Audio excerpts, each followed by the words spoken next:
કોઈ પણ વ્યક્તિને તમારે એવું કહેવું હોય કે નહીં ભગવાન ખરેખર છે, તો તમારે એના માટે શું કરવું ચાલો જાણીએ।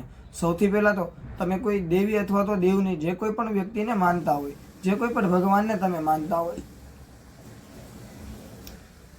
એ ભગવાનનો એક મૂળ મંત્ર લઈ અને તમારે 1.5 મહિના સુધી સતત એ માતાજી હોય કે ગણપતિ દાદા હોય, હનુમાનજી મહારાજ હોય કે સ્વયં ભગવાન શિવ હોય, એનો 1.5 મહિનાનું અનુષ્ઠાન કરી અને તમારા જીવનની અંદર તમારે જોવાનું છે કે આપણા જીવનની અંદર આપણે જે કોઈ પણ ભગવાનને તમે માનતા હોય એ ભગવાનનો એક મૂળ મંત્ર લઈ અને તમારે 1.5 મહિના સુધી સતત એ માતાજી હોય, ગણપતિ દાદા હોય, હનુમાનજી મહારાજ હોય કે સ્વયં ભગવાન શિવ 1.5 મહિનાનું અનુષ્ઠાન કરી અને તમારા જીવનની અંદર તમારે જોવાનું છે કે આપણા જીવનની અંદર આપણને કેટલો ફરક પડ્યો છે।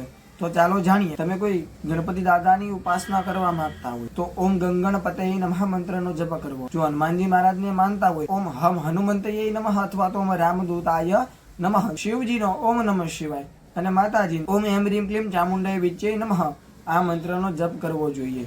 ઓમ નમઃ શિવાય, હર હર મહાદેવ।